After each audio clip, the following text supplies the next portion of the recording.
E aí galera, bom dia, boa tarde, boa noite, boa madrugada de estudo, tudo bem com vocês? Sejam todos bem-vindos mais uma vez ao canal no YouTube do Professor Renatão. Hoje continuamos aí com a nossa série de dicas a respeito do concurso da Polícia Militar do Estado do Paraná.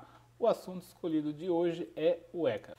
Lembrando que essa dica, essa aula de hoje vale para vários concursos públicos, não somente o concurso da Polícia Militar do Estado do Paraná, mas para todos os concursos. Por quê? Porque todos os profissionais, policiais, guardas municipais, professores, área da saúde, médicos, enfermeiros precisam saber como tratar das crianças e dos adolescentes, ok? Antes de a gente começar a nossa dica de hoje, peço que você se inscreva no canal no YouTube do Professor Renatão, compartilhe o vídeo com seus amigos e esmaga o like com força. Qualquer dúvida você pode e deve deixar logo abaixo nos comentários do vídeo, certo? E para você que está assistindo esse vídeo para fazer o concurso da Polícia Militar do Estado do Paraná, logo abaixo na descrição do vídeo tem um link do nosso simulado gratuito para você, ok? Então vamos para a dica de hoje. E aí, meu querido aluno, como é que está essa força aí? Vamos continuar o nosso estudo do Estatuto da Criança e do Adolescente, certo? Hoje chegamos aí ao título 4, que vai tratar do direito à educação, à cultura e ao esporte. O artigo 53, ele trata o seguinte: a criança e o adolescente têm direito à educação visando o pleno desenvolvimento de sua pessoa. Sempre que a gente se tratar da criança e adolescente, a gente sempre está priorizando o princípio da proteção integral e da pessoa em desenvolvimento. Olha só, visando o pleno desenvolvimento de sua pessoa. Preparo para o exercício da cidadania e qualificação para o trabalho, assegurando-se-lhes os seguintes requisitos. 1. Igualdade de condições para acesso e permanência na escola. Então aqui traz que todas as crianças precisam ter o mesmo tratamento e refere-se inclusive às pessoas, crianças e adolescentes com necessidades especiais. Elas precisam ter o mesmo tratamento que as crianças que não têm essas necessidades especiais, certo? 2.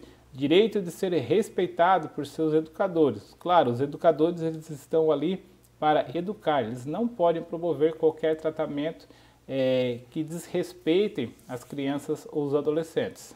3. Direito de contestar critérios avaliativos, podendo recorrer às instâncias escolares superiores. Então, os critérios que forem utilizados para avaliação das crianças e dos adolescentes, eles podem ser contestados. Por quê? Porque pode ser que algum professor aplique um critério que não é necessário, que não é adequado para aquela idade. Então, se alguém perceber esses critérios, eles podem ser contestados. 4. Direito de organização e participação em entidades estudantis. Então, aqui são aqueles famosos grêmios recreativos e outras unidades que as crianças e os adolescentes gostariam de participar e podem participar porque eles têm direito, inclusive na organização. Eles podem, por exemplo, os adolescentes criar um grêmio estudantil, pode criar uma outra instituição com tarefas afins, sempre procurando aí a integração e o desenvolvimento da pessoa humana, da sua pessoa, da criança ou do adolescente. 5. Acesso à escola pública e gratuita próxima de sua residência, garantindo-se vagas no mesmo estabelecimento a irmãos que frequentem a mesma etapa ou ciclo de ensino da educação básica. Então, quando tivermos irmãos que eles estão na mesma série, que eles estão na mesma etapa, eles devem sim frequentar a mesma etapa na mesma escola, certo? E ela precisa ser pública, precisa ser gratuita e próxima de sua residência. Muito importante esses requisitos aí, certo? Parágrafo único. É direito dos pais ou responsáveis ter ciência do processo pedagógico, bem como a participação na definição das propostas educacionais. Bom, aqui é aquela famosa reunião dos pais e professores, né? Que quase ninguém vai, porém é necessário, seria muito interessante que todo mundo fosse, porque são discutidas nessas reuniões várias regras, inclusive os fatores pedagógicos da escola, da instituição de ensino. Beleza? Vamos lá, sigamos. Artigo 53A. Lembrando que o artigo anterior teve uma alteração de 2019, tá?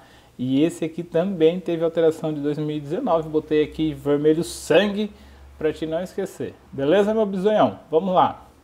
É dever da instituição de ensino, clubes e agremiações recreativas de estabelecimentos congêneres assegurar medidas de conscientização, preservação e enfrentamento ao uso de dependências e drogas ilícitas. Então, olha só, é dever, é obrigatório as instituições de ensino. Quem, Renatão? As escolas, cara. As escolas têm obrigação de preservar qualquer política para o combate de drogas. Não pode, ok?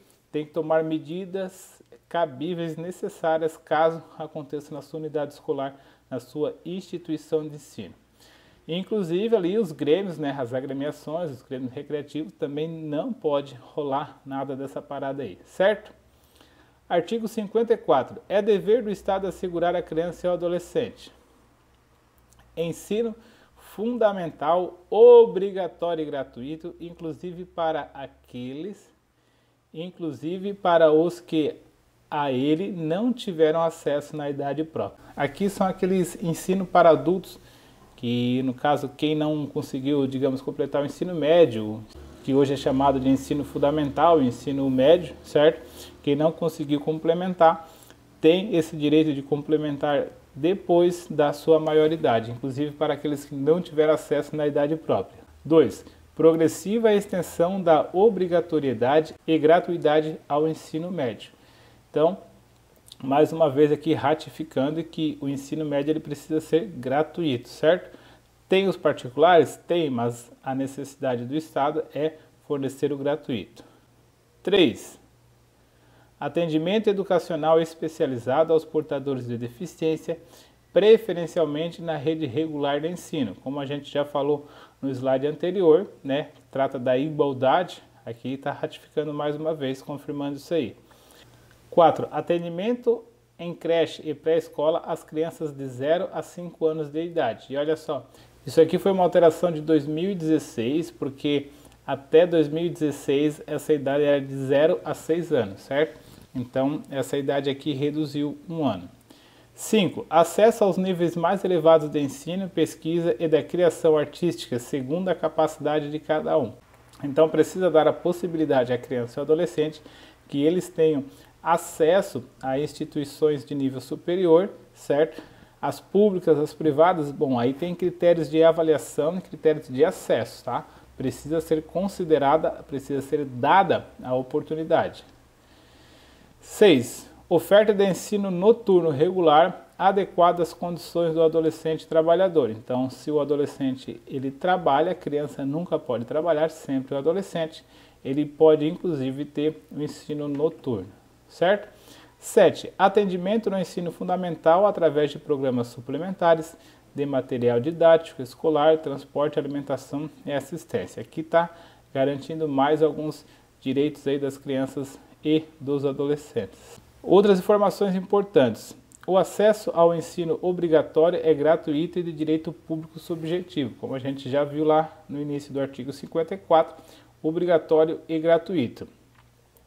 O não oferecimento do ensino obrigatório pelo poder público ou a sua oferta irregular importa na responsabilidade da autoridade competente. Então, se o Estado ele não garantir o ensino regular, ele vai ser responsabilizado, tá? O Estado aqui pode ser o município, pode ser o próprio Estado ou pode ser a União, certo? O Estado aqui é em sentido amplo. Por quê?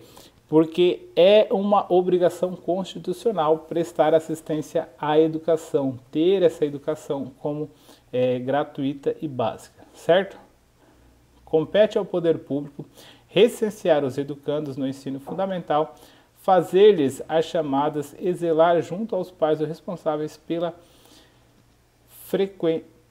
frequência à escola. Então, olha só, aquela chamada que é feita, não é feita porque a professora quer saber se tu tá lá porque ela gosta de ti ou não, porque ela gosta do teu filho ou não. É porque é um sistema obrigatório para saber se as crianças realmente estão indo. Porque se tu falta um dia, tua criança, teu filho, tua filha falta um dia, falta 2, falta 3, falta 4, olha só.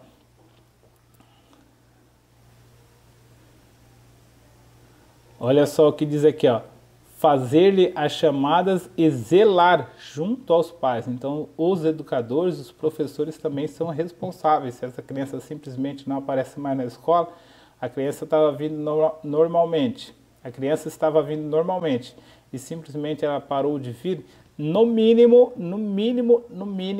a diretora tem que mandar um WhatsApp para saber por que essa criança ou adolescente não estão mais vindo. O certo seria ligar ou ir até a casa da pessoa. Mas, na pior das hipóteses, um WhatsApp ou um e-mail, certo?